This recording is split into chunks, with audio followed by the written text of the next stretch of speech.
Hey everyone, it is Isaya. This is welcome on my YouTube channel. If you are not a subscriber yet, this is your time. So maybe you have seen, or maybe not, that I've decided that my YouTube channel is going to be more of a reflection of who I am, and that means being multi-passionate.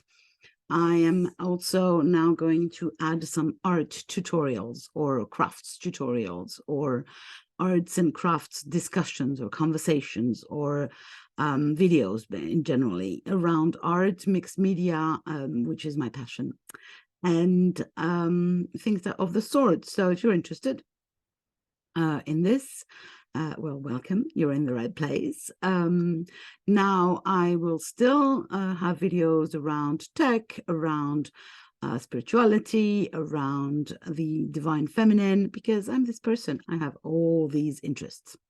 So you'll find all these types of video on the channel. One of the things that I really wanted to talk about is art while traveling. As you might know, I am I'm a traveling priestess. So in my dream life, which I am living currently, I'm going to take my glasses off because they shine and I don't like that. I travel a lot out of choice. I don't go on holidays. I work from other parts of the world where I stay for a while. So one of the things that is or was kind of a challenge was to create an art kit for traveling, because usually art is, for me at least, it necessitates a lot of stuff.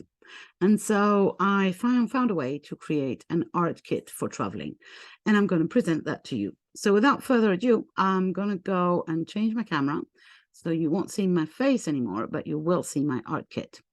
So there it is. I hope that you can hear me all right. And I'm going to explain a little bit what is in this thing. So the idea here is to have a small container that contains everything. And that means the substrate as well.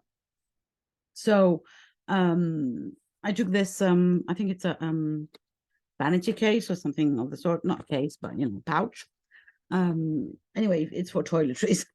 So, and I thought it's a good size. As you can see, it's not even full, so I could even add some more stuff in it. And without further ado, let's go and see what's in there.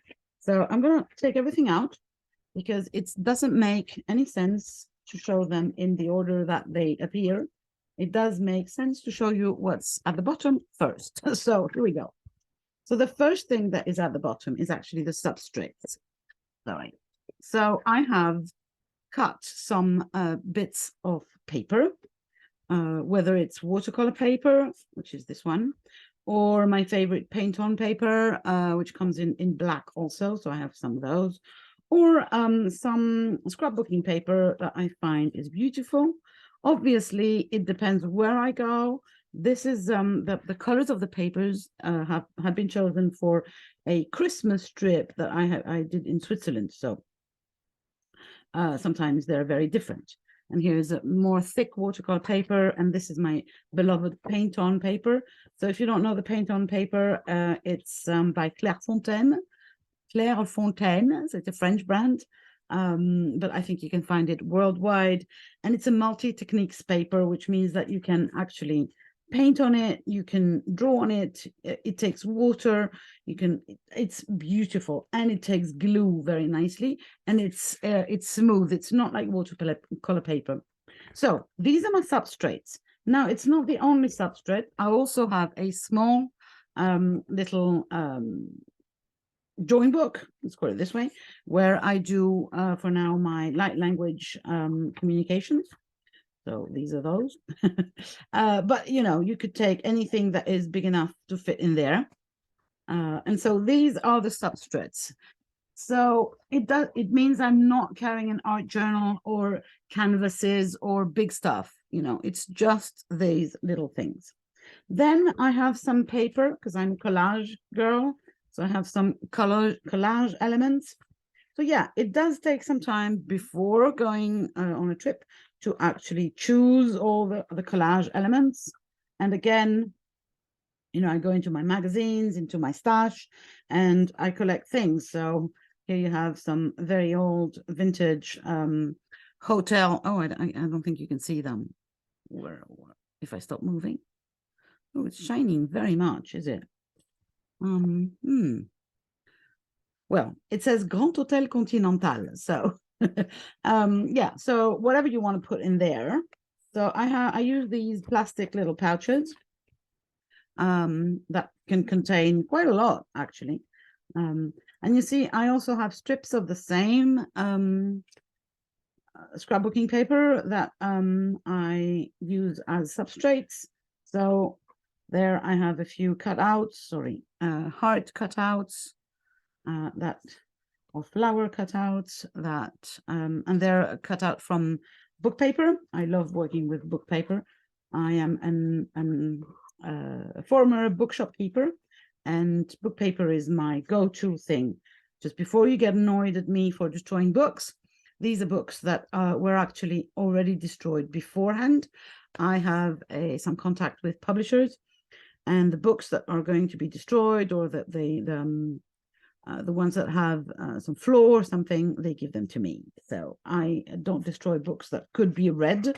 I destroy books that are just before being burned, actually. I have a few tags here as well. So these are clothes tags. I love reusing those. I color them, I glue stuff on them. So yeah, these are my collage elements. And again, when you travel, I might end up having a magazine, finding something that I want to create as a collage element. So I don't need to carry everything with me. So these go in the box or in the pouch. Then I have the color things, right? So I have a few things. First of all, I have those Inktense pencils.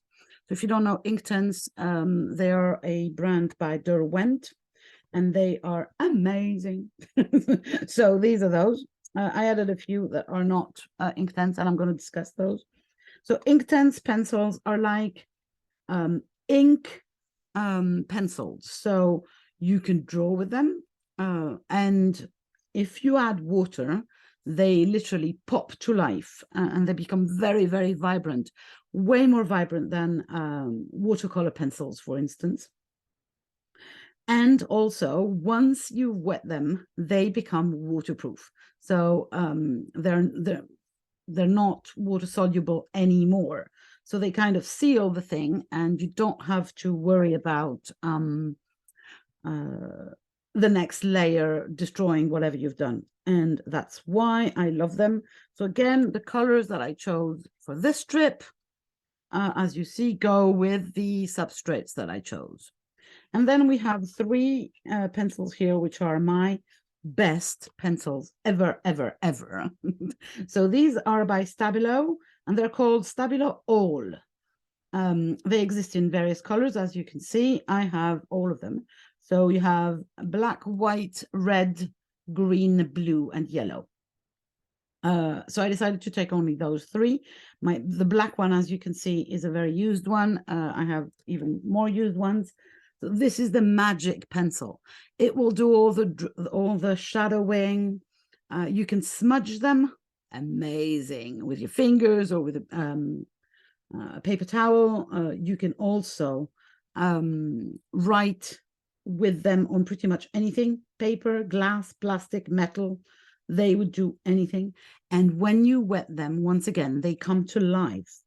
And they create this very rich, textury, inky element. So basically, you have a couple of ways to create color, which are dry, which means I'm not carrying any paints, says she, while just looking at this little pouch, which has some paint in it.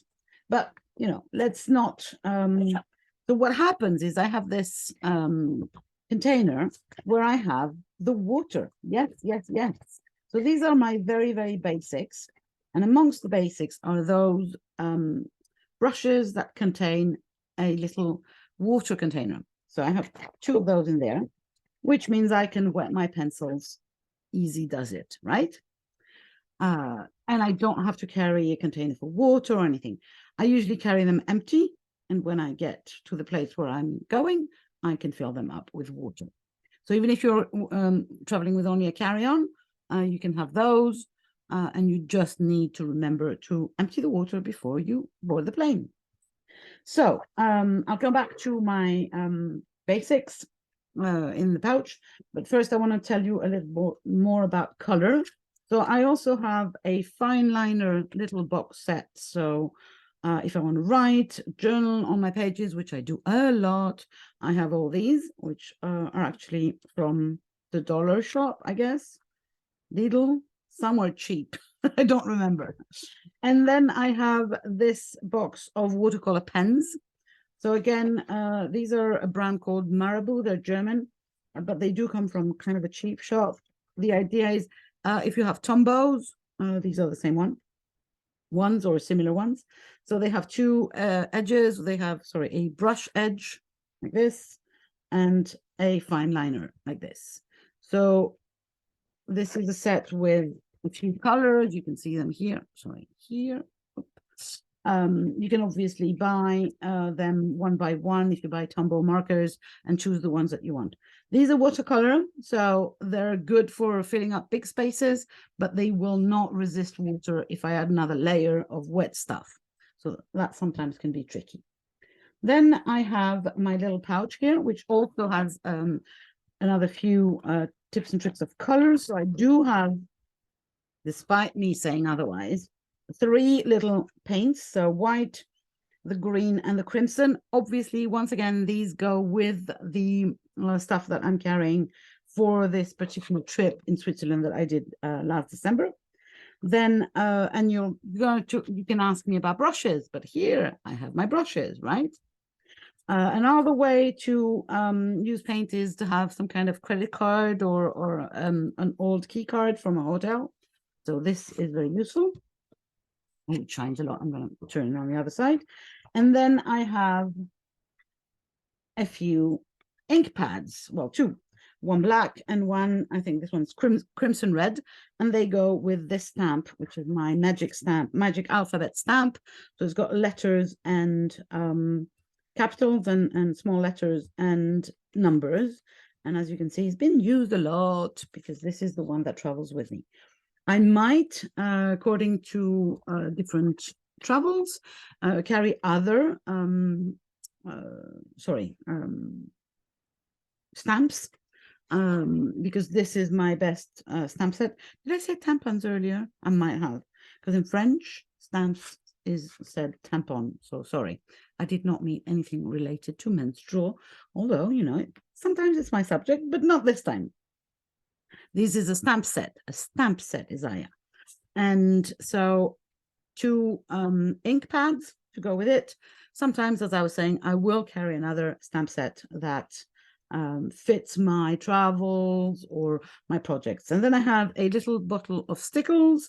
So this is glitter because, you know, you don't want to travel without your glitter. This color is mercury glass. But again, I have a few bottles and I will choose which one I take with me. So these go into these little pouch. Then we have this pouch, and I'm going to go in detail because this is the big stuff, or the, you know, the important stuff. So I have glue. I have a glue stick. You can obviously buy it when you land, but you know, I find it easier to carry one with me. And then I have this very tiny permanent adhesive rolling thing, which is amazing, basically. So if you want to use something that is completely dry and that will go at the edge of the sheer edge of the paper, this is your friend. You can also have adhesive tape if you'd rather. Then I have 4 washi tapes here. Again, the colors are roughly connected to the colors of my substrates and the ensemble. I have 3 colored paint markers. So these are acrylic paint markers. They They act like acrylic paint, basically. They are not water soluble. They resist the water once they dry. And again, the colors I chose according to my theme for this trip. Obviously, I have a pair of scissors, collage maniac that I am. Now, the scissors situation, if you're traveling by plane, you have to be very careful. This will not go into any kind of carry-on. So if you're traveling by plane and you just have a carry-on, just simply forget about the scissors and don't forget to take them out of the pouch before you go. I usually travel with a suitcase because my trips are quite long. So I just remember my art pouch goes into my suitcase. So the scissors are good. Then in this little container, I have a lighter. And this is because there is also, or there should be, but there isn't. There should be a tiny tea candle, because I'm a ritual person. So this is where my lighter for my candle also lives. And then I have a pencil sharpener. Oops, sorry, this is moving. A pencil sharpener. I usually have an eraser, which is not there for some reason, but I do usually. Oh, I have a red Stabilo oil pencil. Oh, this is mistake, sorry. And then I have my go-to black and white pens. So I have a double-sided Sharpie, so black Sharpie. So it has this, sorry, like this. And then it has a very fine liner Sharpie. Sorry, can you see it now? Yeah. And that's useful. It means I don't have to carry a good fine liner. The one that comes in the little box is a little shabby. Then I have a Posca pen, a black one. This is a middle size between the Sharpie, between the two Sharpie sizes. I have my beloved Signo Uniball white pencil, which I would die, I guess, if they stopped making those. And the one tool that everybody forgets, it's a black biro, because a black biro will write above everything, just like the Stabilo oil pencils. It will write above everything, and that's very useful when you've got glue layers and watercolors and inks and you name it. Having a biro that will write on any piece that you're already started creating is the nice way for me to journal upon all my art. And when I travel, I do a lot of art journaling. Obviously, I do way less big canvases and things like that. Voila. So all these things fit into this little box or pouch. And there's even room for more. And usually I actually do put more. So I'm not going to put everything back, but you can see it again like this. And voila. If you have any questions about this type of subject and how to create your own travel kit, or if you have any comments, I'd love to have them. Please love and subscribe this video so that I make some more. Bye for now.